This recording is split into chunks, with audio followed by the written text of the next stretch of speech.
Chapter 1. The Idea of Multiple Intelligences. A young girl spends an hour with an examiner. She is asked a number of questions that probe her store of information. Who discovered America? What does the stomach do? Her vocabulary. What does nonsense mean? What does belfry mean? Her arithmetic skills. At 8 cents each, how much will 3 candy bars cost? Her ability to remember a series of numbers, 5, 1, 7, 4, 2, 3, 8. Her capacity to grasp the similarity between two elements, elbow and knee, mountain and lake. She may also be asked to carry out certain other tasks, for example, solving a maze or arranging a group of pictures in such a way that they relate a complete story. Sometime afterward, the examiner scores the responses and comes up with a single number, the girl's intelligence quotient, or IQ. This number, which the little girl may actually be told, is likely to exert appreciable effect upon her future, influencing the way in which her teachers think of her and determining her eligibility for certain privileges. The importance attached to the number is not entirely inappropriate. After all, the score on an intelligence test does predict one's ability to handle school subjects, though it foretells little of success in later life. The preceding scenario is repeated thousands of times every day, all over the world, and typically a good deal of significance is attached to the single score. Of course, different versions of the test are used for various ages and in diverse cultural settings. At times, the test is administered with paper and pencil, rather than as an interchange with an examiner. But the broad outlines, an hour's worth of questions yielding one round number, are pretty much the way of intelligence testing the world around. Many observers are not happy with this state of affairs. There must be more to intelligence than short answers to short questions, answers that predict academic success. And yet, in the absence of a better way of thinking about intelligence and of better ways to assess an individual's capabilities, this scenario is destined to be repeated universally for the foreseeable future. But what if one were to let one's imagination wander freely to consider the wider range of performances that are in fact valued throughout the world? Consider, for example, the 12-year-old male Puluwat in the Caroline Islands, who has been selected by his elders to learn how to become a master sailor. Under the tutelage of master navigators, he will learn to combine knowledge of sailing, stars, and geography so as to find his way around hundreds of islands. Consider the 15-year-old Iranian youth who has committed to heart the entire Quran and mastered the Arabic language. Now he is being sent to a holy city to work closely for the next several years with an Ayatollah, who will prepare him to be a teacher and religious leader. Or consider the 14-year-old adolescent in Paris, who has learned how to program a computer and is beginning to compose works of music with the aid of a synthesizer. A moment's reflection reveals that each of these individuals is attaining a high level of competence in a challenging field, and should, by any reasonable definition of the term, be viewed as exhibiting intelligent behavior. Yet it should be equally clear that current methods of assessing the intellect are not sufficiently well-honed to allow assessment of an individual's potentials or achievements in navigating by the stars, mastering a foreign tongue, or composing with a computer. The problem lies less in the technology of testing than in the ways in which we customarily think about the intellect and in our ingrained views of intelligence. Only if we expand and reformulate our view of what counts as human intellect will we be able to devise more appropriate ways of assessing it and more effective ways of educating it. Around the world, many individuals involved in education are reaching similar conclusions. There is interest in new programs, some of them grandiose, that seek to develop human intelligence for a whole culture, to train individuals in such general skills as anticipatory learning, to help individuals to realize their human potential. Intriguing experiments ranging from the Suzuki method of training violin to the Logo method of introducing the fundamentals of computer programming seek to elicit accomplished performances from young children. Some of these experiments have had demonstrated success while others are still in the pilot phase. Yet it is probably just to say that the successes as well as the failures have occurred in the absence of an adequate framework for thinking about intelligences. Certainly in no case does there exist a view of intelligence that incorporates the range of abilities I have just surveyed. To arrive at such a formulation is the purpose of the present book. In the chapters that follow, I outline a new theory of human intellectual competences. This theory challenges the classical view of intelligence that most of us have absorbed explicitly from psychology or education texts, or implicitly by living in a culture with a strong but possibly circumscribed view of intelligence. So that the new features of this theory can be more readily identified, I will in these introductory pages consider some facts of the traditional view, where it came from, why it has become entrenched, what are some of the outstanding issues that remain to be resolved. Only then will I turn to the characteristics of the revisionist theory that I am propounding here. For well over 2,000 years, at least since the rise of the Greek city-state, a certain set of ideas has dominated discussions of the human condition in our civilization. This collection of ideas stresses the existence and the importance of mental powers, capacities that have been variously termed rationality, intelligence, or the deployment of mind. The unending search for an essence of humanity has led, with seeming ineluctability, to a focus on our species' quest for knowledge, and those capacities that figure in knowing have been especially valued. Whether it be Plato's philosopher king, the Hebrew prophet, the literate scribe in a medieval monastery, or the scientist in a laboratory, the individual capable of using his mental powers has been singled out. Socrates' "Know thyself," Aristotle's "All men by nature desire to know," and Descartes' "I think therefore I am," provide epigraphs that frame an entire civilization. Even in that dark millennium that intervened between classical times and the Renaissance, the ascendancy of intellectual factors was rarely challenged. Early in the medieval period, St. Augustine, the very father of faith, declared, "The prime author and mover of the universe is intelligence. Therefore, the final cause of the universe must be the good of the intelligence, and that is truth." Of all human pursuits, the pursuit of wisdom is the most perfect, the most sublime, the most useful, and the most agreeable. The most perfect because insofar as a man gives himself up to the pursuit of wisdom, to that extent he enjoys already some portion of true happiness.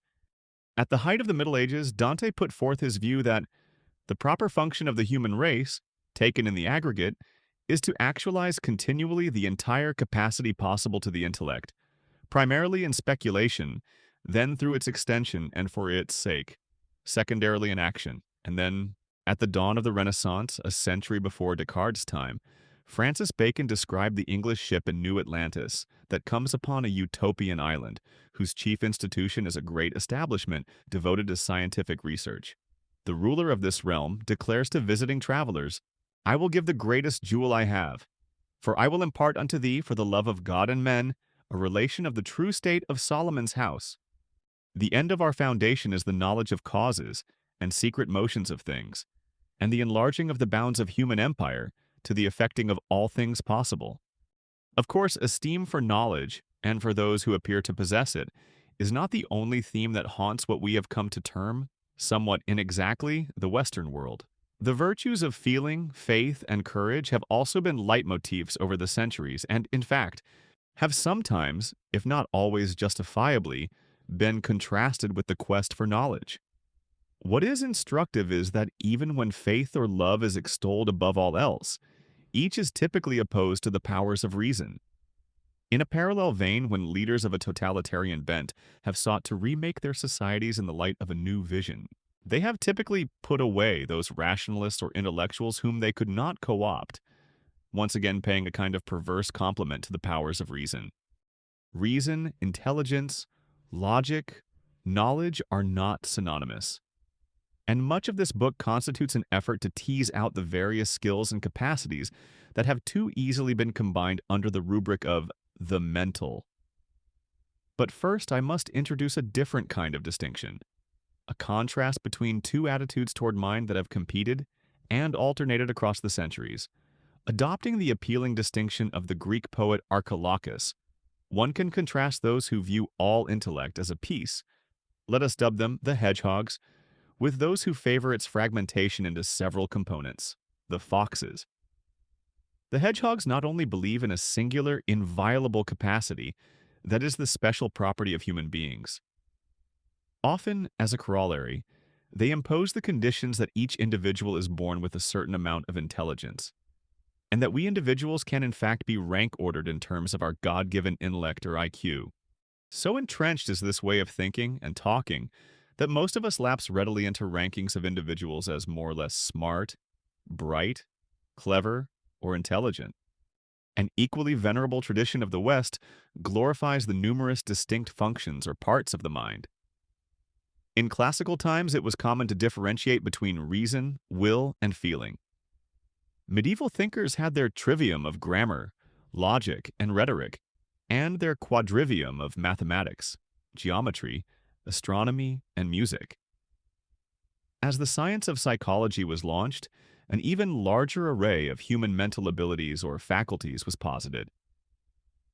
Franz Joseph Gall, whom I shall formally introduce later, nominated 37 human faculties or powers of the mind. J.P. Guilford, a contemporary figure, favors 120 vectors of mind.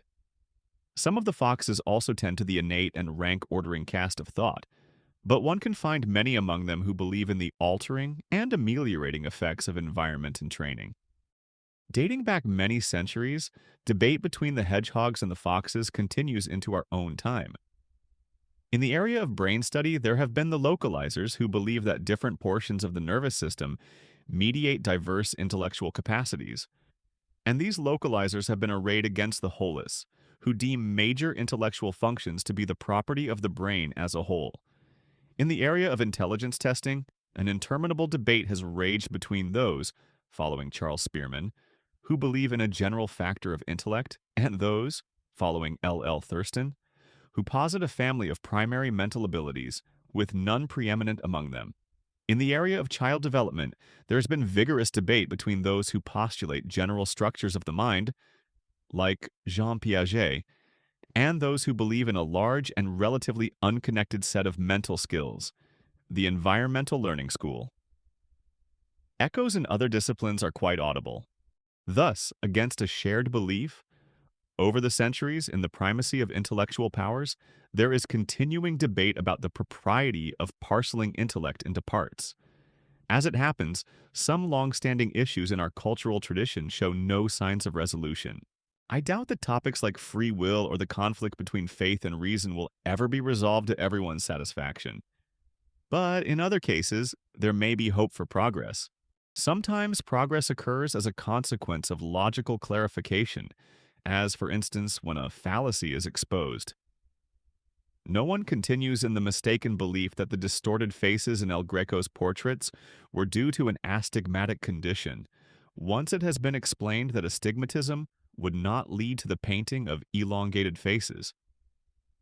An astigmatic painter would perceive the faces on his canvas and in the everyday world to be elongated, but in fact, these faces would appear completely normal to non-astigmatic eyes. Sometimes progress results from dramatic scientific findings. The discoveries of Copernicus and Kepler radically changed our view about the architecture of the universe. And sometimes progress comes about when a large body of information is woven together in a convincing tapestry of argument, as happened when, in the course of introducing his theory of evolution, Charles Darwin reviewed masses of evidence about the development and differentiation of species. The time may be at hand for some clarification about the structure of human intellectual competence. In the present case, there is neither a single scientific breakthrough nor the discovery of an egregious logical blunder, but rather the confluence of a large body of evidence from a variety of sources.